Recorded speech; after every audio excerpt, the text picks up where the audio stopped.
Today on episode 174 of the Peak Performance Leadership Podcast, we speak to Atholl Duncan, and he's going to give you the lessons which he has learned from all kinds of world-leading companies about surviving the lockdown. That's right, folks. We're talking about COVID today. Are you ready for this? All right, let's do it.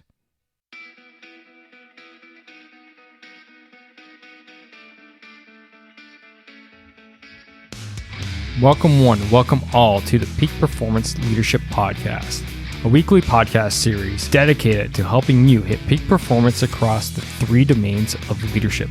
Those being leading yourself, leading your team, and leading your organization. This podcast couples my 20 years of military experience as a senior Canadian Army officer with world-class guests to bring you the most complete podcast of leadership going. And for more, feel free to check out our website at movingforwardleadership.com. And with that, let's get to the show.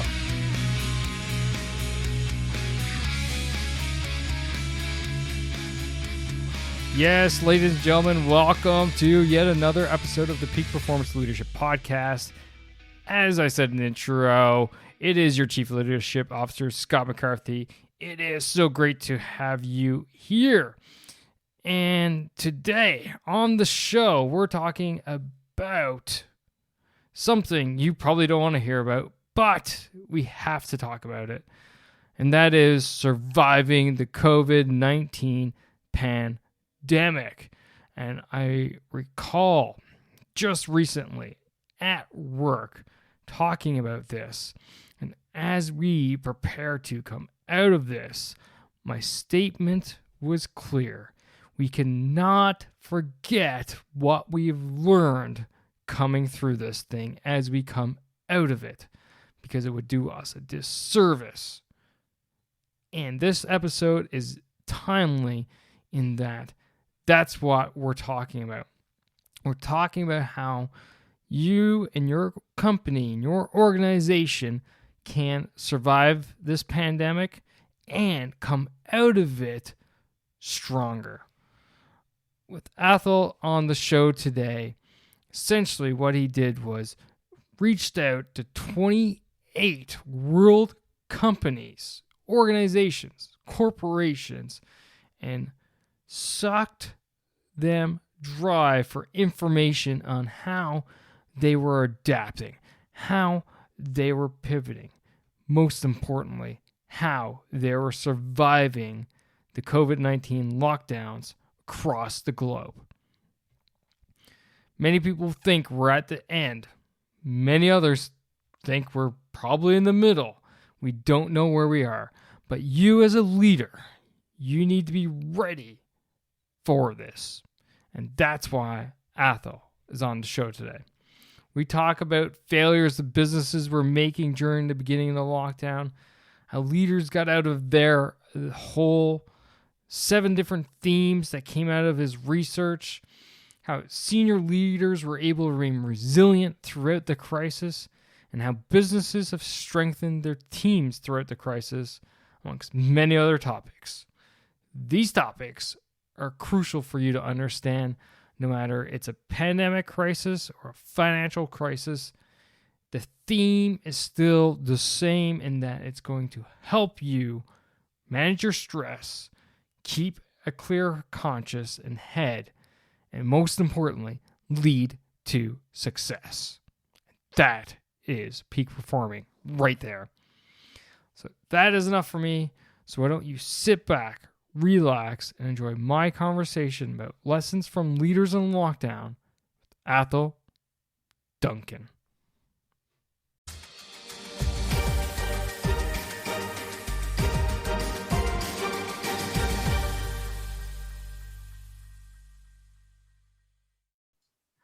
Atholl, welcome to the show. So great to have you here. Brilliant to be here, Scott, and I'm really looking forward to the conversation. It's always great having a UKer on the show. I enjoy you guys. You guys bring in a nice little mix in differences in comparison to a large US interview base that I have, and Canadian too. But bringing the UK in is always good fun. So I definitely think we're gonna be up for a good show today. So, like, we're talking about Good. Yeah. we're talking about your book today, Leaders in Lockdown, which you went out and interviewed like a ton of different executives in a ton of different companies. So the first thing in my mind is, what were some of the common themes of failures that these companies, basically admit to when all these lockdowns happened with the COVID-19 pandemic? And two, the follow-on question is, how did they pull themselves out from these failures to push their businesses forward to get through this? Well, what we did, Scott, was we launched this project, Leaders in Lockdown, back in March 2020, when the pandemic hit the Western world, really. And we decided to work with 28 global business leaders to try and find out how they'd steered their way through the crisis, and how they thought the world would change because of what we've all been through. And yeah, there were some people who were in dire straits immediately after lockdown happened. People who had built up their own £1 billion empires in the hospitality and in the transport arenas. And when we were talking to them, their businesses were pretty well lying in tatters round about them as the global economy ground to a halt. And what we're doing with this work now is we're really doing a lot of workshops with different businesses and different leaders. And we're trying to look back to the summer of the pandemic and work out, what have we learned from what we've all been through? How has it changed us as leaders? And I kind of assume that this must have changed us as leaders. If it hasn't, that's interesting data in itself. And really, the third thing is, how do we need to lead as we come out of lockdown? And this is a moment, I think, a defining moment in this century, not just for business and how we run our businesses, but how we run society. So there's some huge themes that we can talk to. The main thing about many of these big business leaders was they saw opportunity in the crisis. And even when it was almost their darkest hour, I think they remained optimistic and were planning for how they were going to get out of the pandemic and how they were going to rise again. That was my overwhelming feeling about the women and men that I talked to. That whole forward looking aspect is huge, right? And man, I was talking about that probably, just a couple months into the pandemic when it hit us here in Canada. So it hit us probably, I would say, full tilt March 2020. That's when it really hit us and things started getting really locked down and stuff. So probably by May, I was talking on this podcast. I do a Monday show as well, where it's just me for about 5 minutes, 5 to 10 minutes, talking about whatever topics come to my heart, gets emailed in, messaged into me, whatever. And I was talking about, like, we have to look forward. Yes, you need to deal with the here and now, and you have to deal with that, especially if you're in dire straits. 100% agree. But we need to look forward. You need to look past this pandemic. How is this going to change your organization? How is this going to change you as a leader? How is this going to change your team and how your team operates? And how is this going to change your organization? Regardless if you're a business, nonprofit, whatever, everyone's impacted. And we as leaders, we need to look forward. We need to look past and plan and prepare for the day we come out of this thing. So I really like that aspect because I've been talking about that for over a year now. Yeah. And what we did with the book Leaders in Lockdown is, from these 28 interviews or 28 global business leaders that we work with, and hours and hours and hours of interviews and insight. And incidentally, it was amazing to get that access. I would never have got that access in normal times to these people, but they were hunkered down in their kitchens and in their bedrooms around the world, and they wanted to share because they were trying to make sense of it. They were sense making, what was happening to the world, what was happening to their businesses, what was the danger of what was happening to to their families. And what we did from all this work is we pulled together seven themes which we believe you should consider for resetting your own leadership, resetting your business, and hopefully collectively for resetting society. Theme number one was the new age of purpose, and the feeling that purpose was on steroids for many businesses at the heart of this crisis. And purpose will be ever more important as we come out of the crisis. No longer just words to emblazon on a website, but your employees, your customers, your investors would need to see purpose delivered through action and not just words. Theme number two was the new world of work, which everyone's talking about. We moved millions of people to home working. I did a bit of work with Tata, the global organization. They moved 600,000 people from the office to home. And they think that probably only 25% of these people will ever go back full-time to the office. Theme number three was tackling inequality, because the virus in so many ways widened inequality. The people who died of it, the people who were impacted by it, the people who have lost their jobs by it, the people who are getting the vaccine. I mean, 130 of the poorest countries in the world have not yet put one jab in one arm. Homeschooling, access to digital, I can go on and on. In so many ways, this is going to widen inequality. And what can leaders and corporations do to tackle that? Theme number four was global cooperation, because at a moment when we hoped that our politicians would be working together across international boundaries, we felt that many of them were driving division and were focused on short-term political gain rather than really doing the best thing for humanity. And that's the case when you talk to leaders in Asia, you talk to leaders in India, you talk to people in Europe, the UK, and certainly in the US, that this was not a great moment for most of the world's politicians. And then theme number five was all about resilience, not just personal resilience, but financial resilience and operational resilience.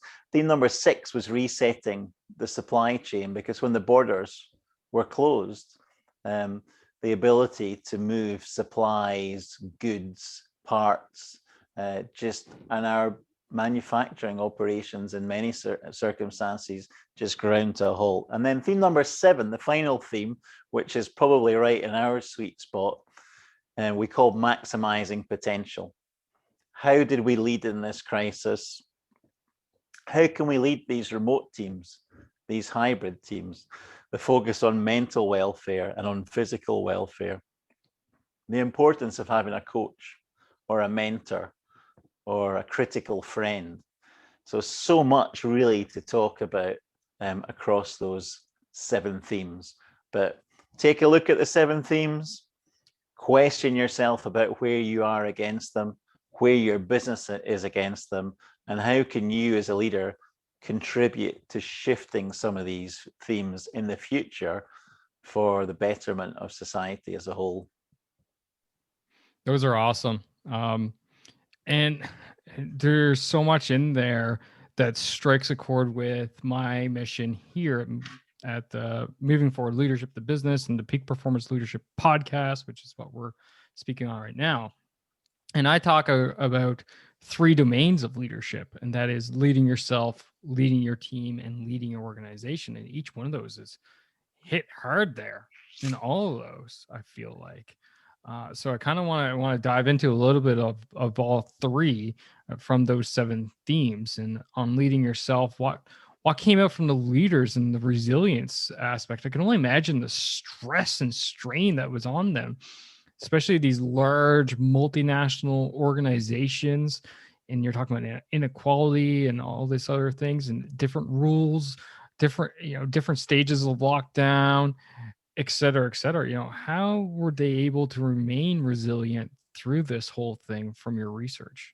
Well, there were a few key things I think that were fairly constant. Um, these leaders all took time to take a breath, to take a pause. They weren't just busy fools. They were able to reflect on where they were at in the crisis. They were able to have someone who would hold up a mirror to them about the decisions that they were making. And that ability to pause and reflect before you act, I think, is absolutely crucial, because there is a danger. I mean, making ourselves busy is really an antidote to the anxiety that we're facing. You see people doing it all the time, rather than really getting to the nub and understanding what's going on and focusing on the right actions to take. We become busy fools. We rush around. We do a lot of things. In the crisis, we must pull back from that, and we must consider what are the important, the vital actions and areas that we need to focus on. I think increasingly in this crisis, people were very aware of their mental and physical welfare, because normally a corporate crisis will go on for a few days. If you're unlucky, it'll go on for a few weeks, but more than a year. So, looking after our mental welfare and our physical welfare is absolutely huge. Now, I did a bit of work with Will Hamid, who is the CEO of Whoop. Now, Whoop is a wearable tech, and I'm holding up my Whoop wristband. Hey, shout out to my good buddy Drew, who is a huge fan of Whoop. I'm gonna have to let him know. You've got a Whoop. That's awesome. You've got a Whoop fan. Okay, so Will, started working with elite athletes, and this bit of tech, it takes your heart rate, takes a lot of your vital body reactions and measurements 24/7, and really focuses on your recovery and your sleep, and your strain. And these three things are absolutely crucial to your physical and mental welfare. Now he's moved from still working with athletes, but increasingly working with business executives. And his theory is that as senior business executives, we should prepare for big moments in our business life in the same way as an athlete would prepare for the Olympics. And that doesn't mean, Scott, that we've got to be lifting weights and running up and down hills.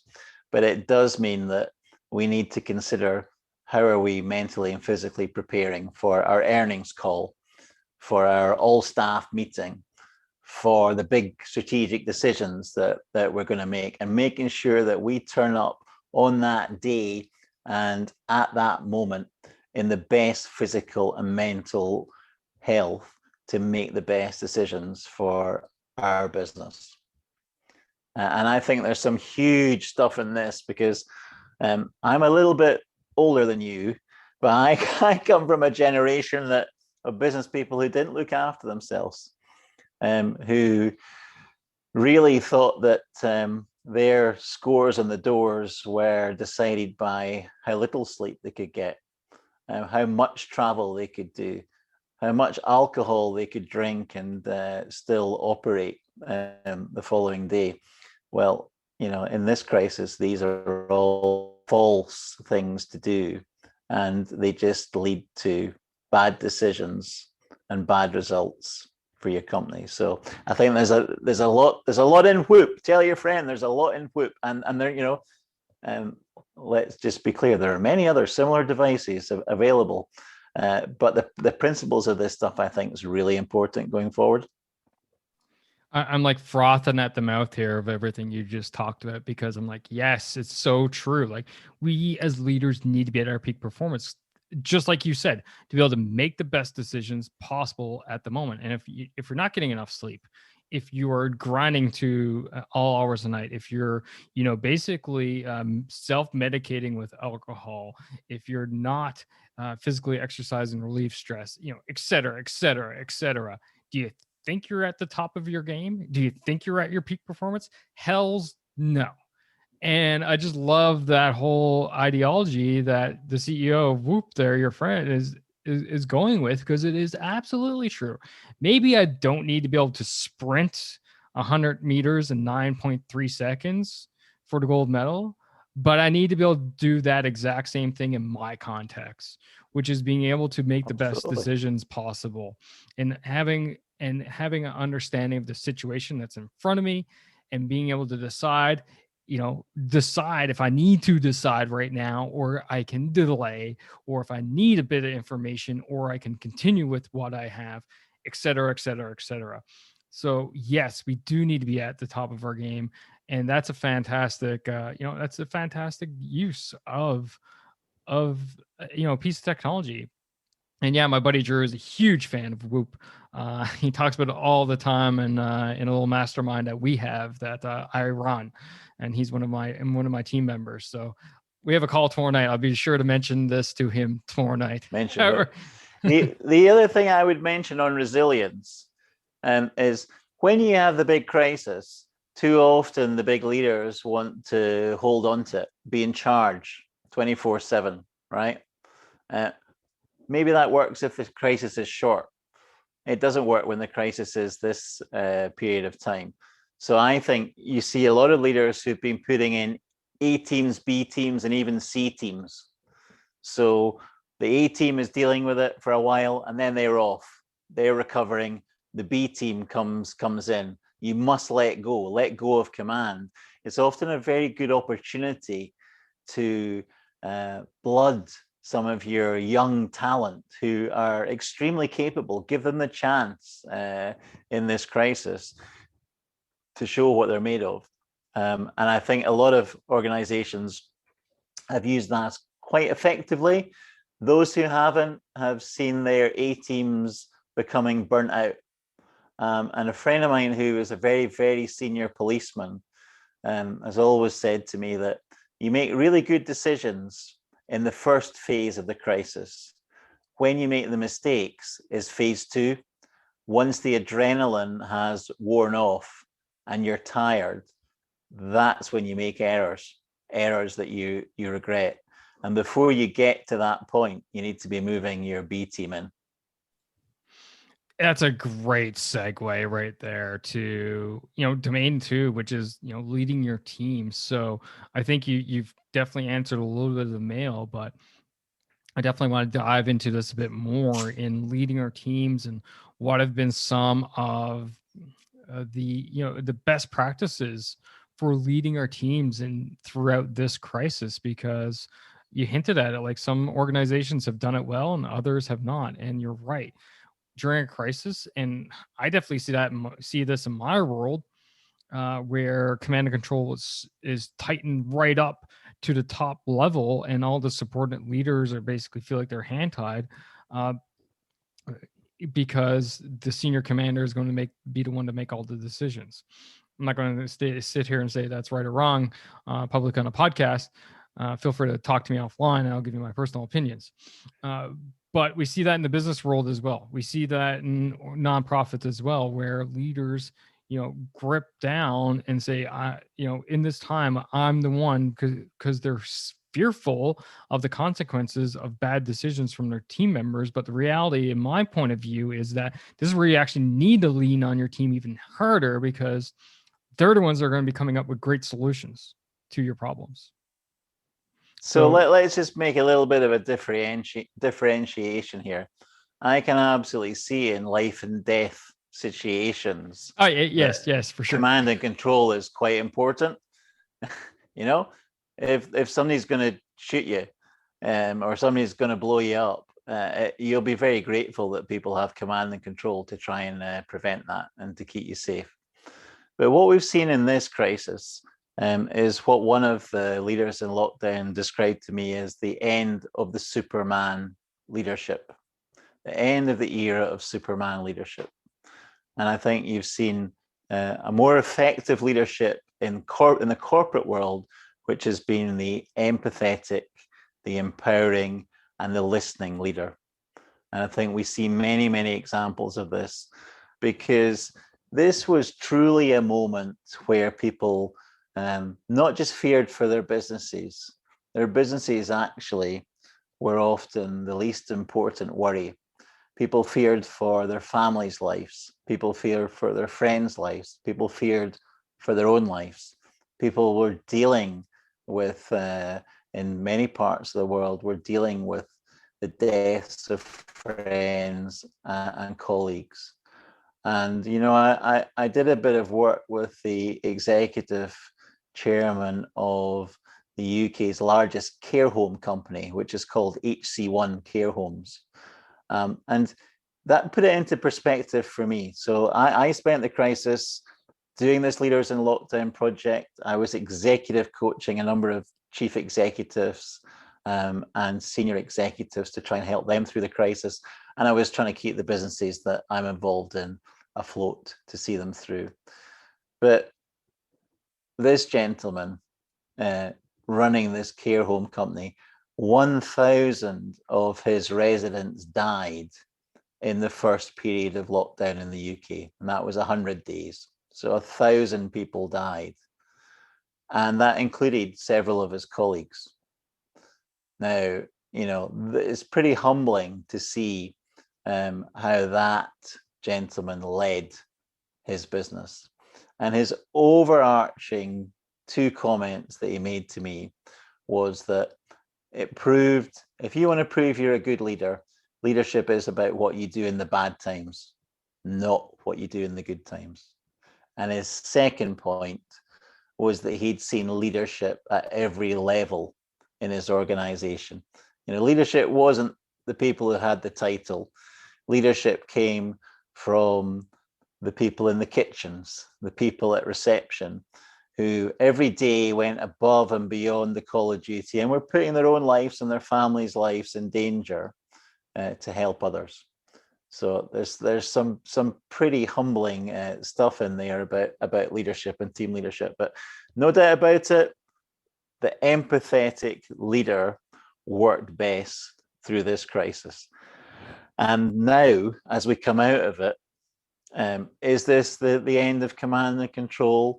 Well, certainly there's a view that a more empathetic, compassionate leadership will be more successful going forward.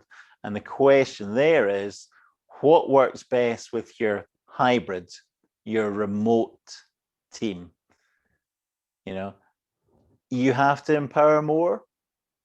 I believe you probably do have to empower and trust more when you've got large teams of people who are not together in the same office, but they're working in their homes or in their flats or wherever their apartments, wherever they are. And that requires a different focus on leadership and a need to give up command and control, to trust people and to manage by results, not presenteeism. So I think there's big changes that we need to consider there about how we train our leaders going forward and how we select our leaders going forward.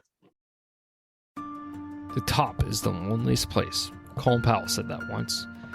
But it doesn't have to be. Instead, you can find people to talk to, people to run ideas by, people to help you figure out solutions to the problems that you're facing right now as a leader. And see, I felt alone once, and I decided to start the podcast. And with the podcast, I decided that I needed to help people like you more. So that's why I started the Pivot for Leadership Facebook group. Leadership skills for managers to be leaders, not bosses. You can find it at movingforleadership.com/group. And come join us. It's completely free for you to join us and talk leadership with us day in, day out. So check us out again at movingforleadership.com/group. Now back to the show. Wow. I love it. Absolutely love it. But let's just double back for a second. Like, wow, 1,000 people? Yeah, humbling indeed. And then going back to even further to the resilience part and being resilient through that, because knowing if, despite all that, that horror of losing all those people, if you break down as the leader, it's potentially going to get worse. All right. So you need to be able to stay in, but that means that you need to be resilient and practice all those things that we talked about during that part of the show. So, taking care Yeah. and taking a break and empowering people and all this other stuff, because, leaders in the end of the day, we're just humans. We make mistakes. We do break down. But I liked the part where what you're talking about right now, specifically, in that I believe you're right. I think we are moving towards uh, not necessarily a maybe a new generation of leadership. I say that there's nothing new in leadership. It's just how we apply it, because the principles are still the same, right? Take care of your people and all this stuff. It's a matter of now, where is the focus on? And I think our focus is shifting towards that empowerment, more delegation, more empowerment of our team, trusting immediately, vice having to earn my trust and all that garbage that goes along with it. Leaders expected to have all the answers. Impossible this day and age. Don't care. You can use a leader. If you have all the answers, you're in the wrong dang room. You got the wrong team hired to be around you, right? Uh, so Well, you couldn't have all the answers in this situation because nobody no, had the answers. Nobody knew how it was going to pan out. So, any leader that thought they had the answers to this was not going to be effective, and should take the narcissism and arrogance test immediately. absolutely. So So no, and you said that there's nothing new in leadership, and I get that, but I think leadership's in some situations has lost its way, and what we're seeing is the kind of rebirth of the like a humanization. renaissance, like a Yeah, renaissance type thing. Yeah, I'll absolutely, agree to that. Yeah, I'd agree to that. absolutely. Like a renaissance of that empathetic Yeah, and empowering type and leadership. the Yeah. the other thing that I think was clear was that there weren't actually new trends that came out of this crisis. What we saw was the rapid acceleration of trends that were already in action. Whether that's the digitization, transformation. We were moving from command and control to more empathetic, compassionate leadership. It was happening. But what we've seen is it's hugely accelerated. And, in some instances, some aspects of consumer behavior, some aspects of moving to virtual and digital. We've seen it compressed. 10 years into 10 months is quite often what you hear. And we've kind of moved the business world to 2030, although we're just in 2021. No, I agree with you, and I've been an advocate at my workplace in getting further digitized and digitalized, and pushing hard on the ability to remote work. And as we record this is my lunch break. I'm working from home right now, which is something 3 years ago you wouldn't even contemplate, really. Now, what I'm interested to learn, we're on this topic, is uh, you know, working from home, in my point of view, is this is not going anywhere. I think this is here to stay the long haul. So how do these businesses that you interviewed foresee the new work, the new workplace, essentially, and how are they going about, the good ones, in establishing those high performing teams, building those bonds? Because everyone who argues the working from home aspect is essentially arguing that you can't create these high performing teams when you can't see people for real. So, let me tell you, I haven't told you enough anecdotes because actually this book is a lot of stories, real life stories of leadership and what was happening during the crisis. So the chief executive of the New York Times, Mark Thompson, was one of my leaders in lockdown. And he had to go into the New York Times offices one day to do his earnings call. There's normally 5,000 people in that building, Scott, and there was only a handful of security guards. And Mark is a great fan of his fold up Brompton bicycle. So he got on his bicycle inside the building and he decided to cycle around the vast plains of the New York Times offices. And as he was doing it, he thought, this just looks like a crazy scene.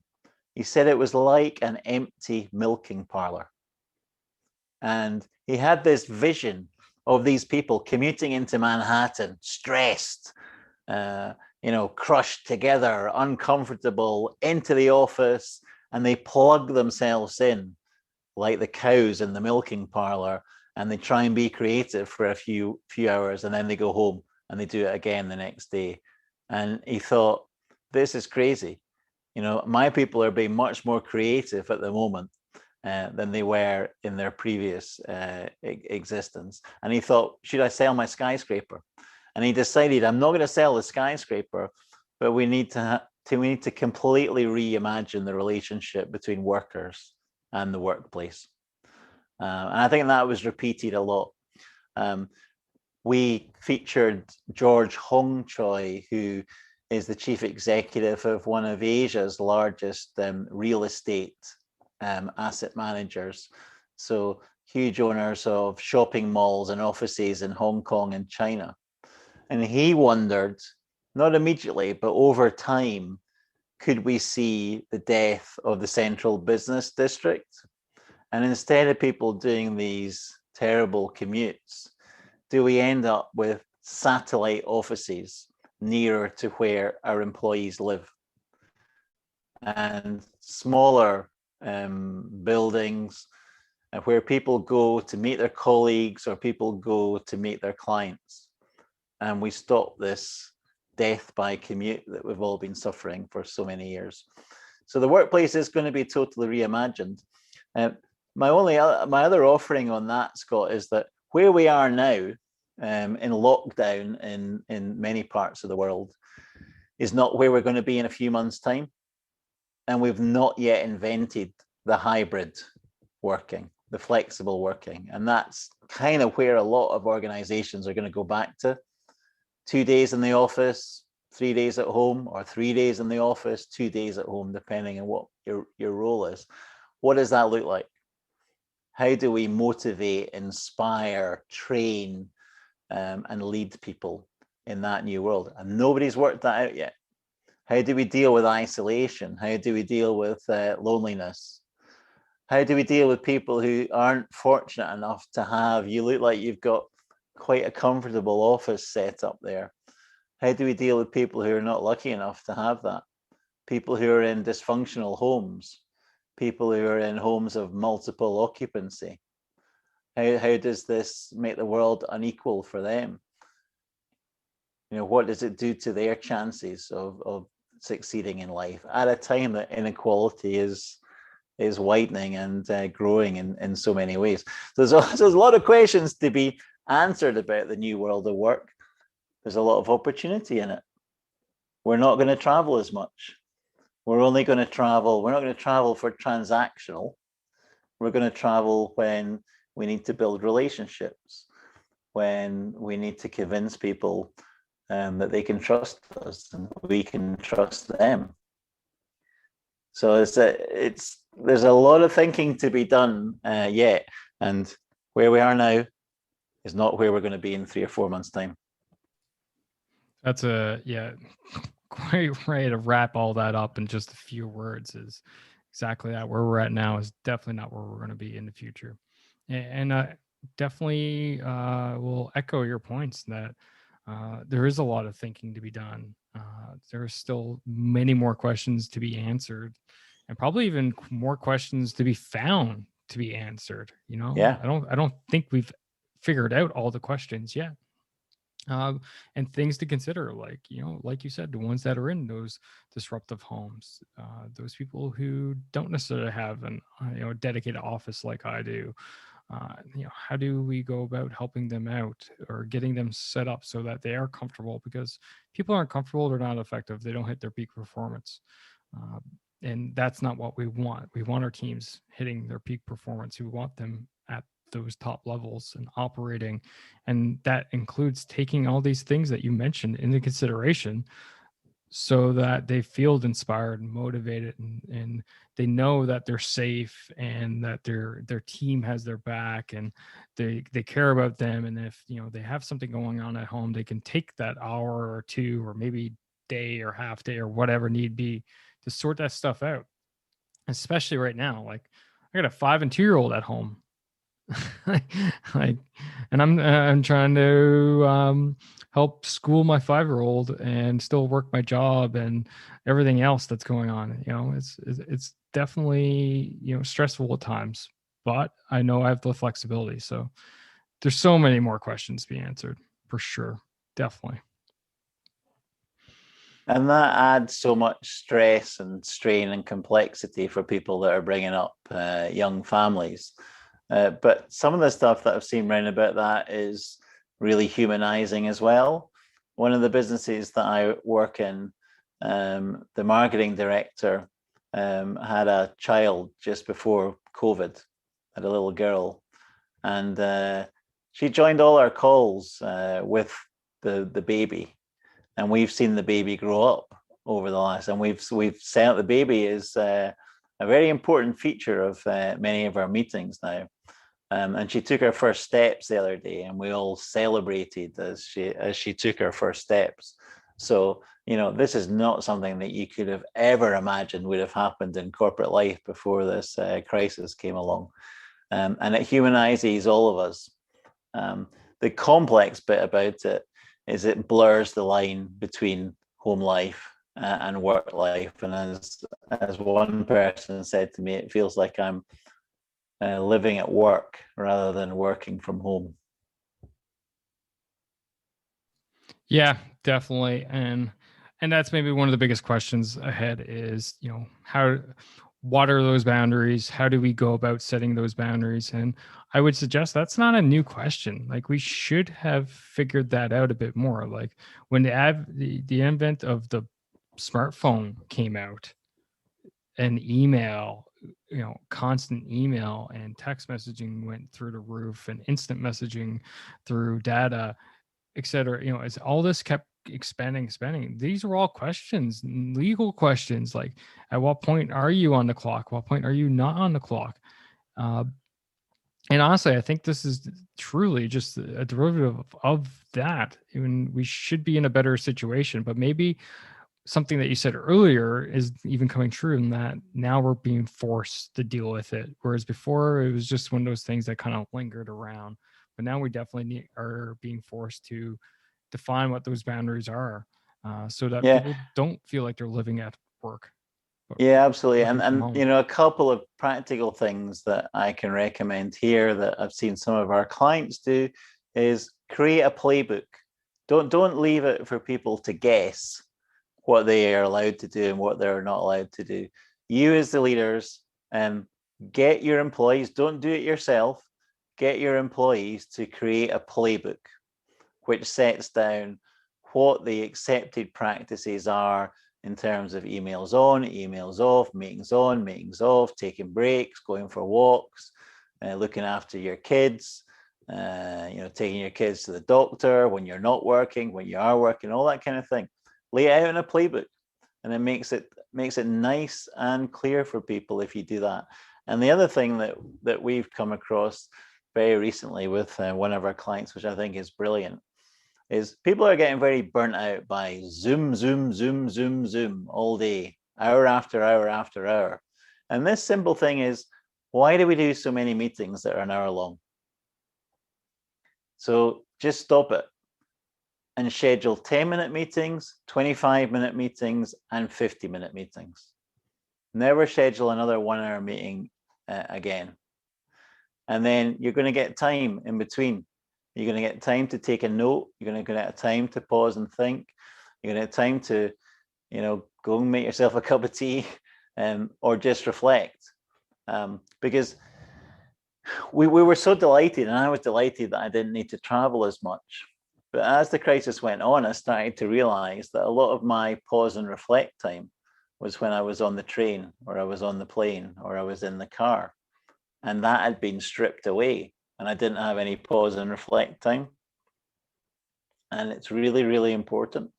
And that's where the walk or the 10-minute break, or doing your exercise during the day rather than leaving it to the evening, that's where all these things are really important.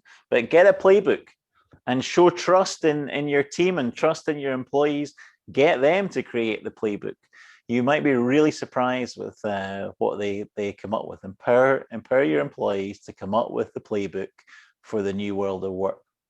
And I tell you, you'll get better results.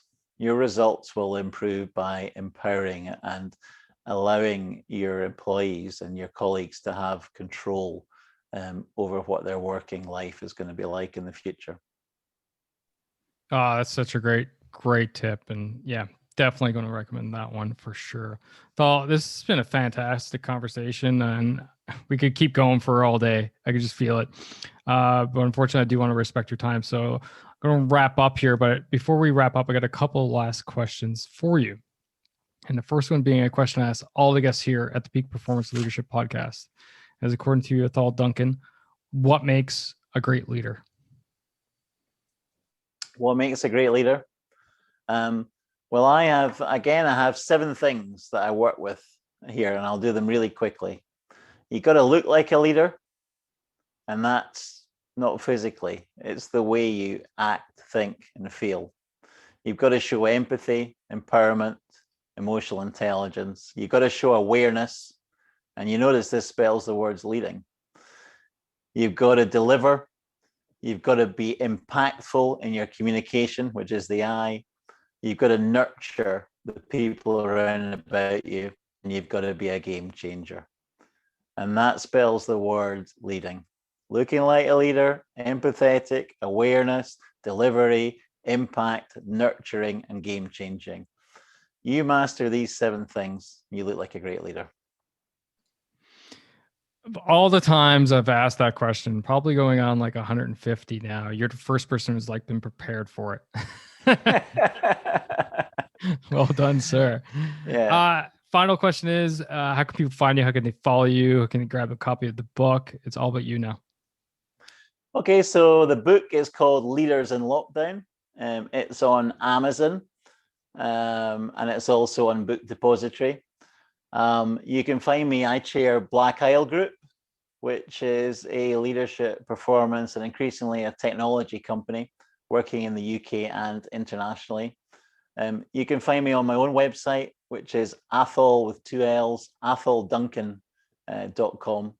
And we're also, Scott, we're doing great workshops out the back of this book, where we work with teams on what did you learn during the crisis? What do you want to keep hold of? What do you want to leave behind? And any of your listeners, if they want a workshop, get in touch with me. It's a really powerful way of getting your team to reflect on what they've been through and preparing them to lead out of lockdown. Awesome. And for the listeners, always, it's easy. Everything's in the show notes. Go to movingforwardleadership.com/174 and links in the show notes. Sir, thank you very much. This has been fantastic. I got a lot out of this. Thank you for a copy of your book, by the way. I'm going to be diving into that even more now. And yeah, thanks for everything you did. This has been great. And I know the audience out there definitely got a lot out of it. It's a pleasure. Take care. And as we always say at the end of a Zoom call now, stay safe, everyone. And that's a wrap for this episode, ladies and gentlemen. Thank you for listening. Thank you for supporting the Peak Performance Leadership Podcast. But you know what you could do to truly support the podcast? And no, that's not leaving a rating and review. It's simply helping a friend. And that is helping a friend by sharing this episode with them if you think this would resonate with them and help them elevate their performance level, whether that's within themselves, their teams, or their organization.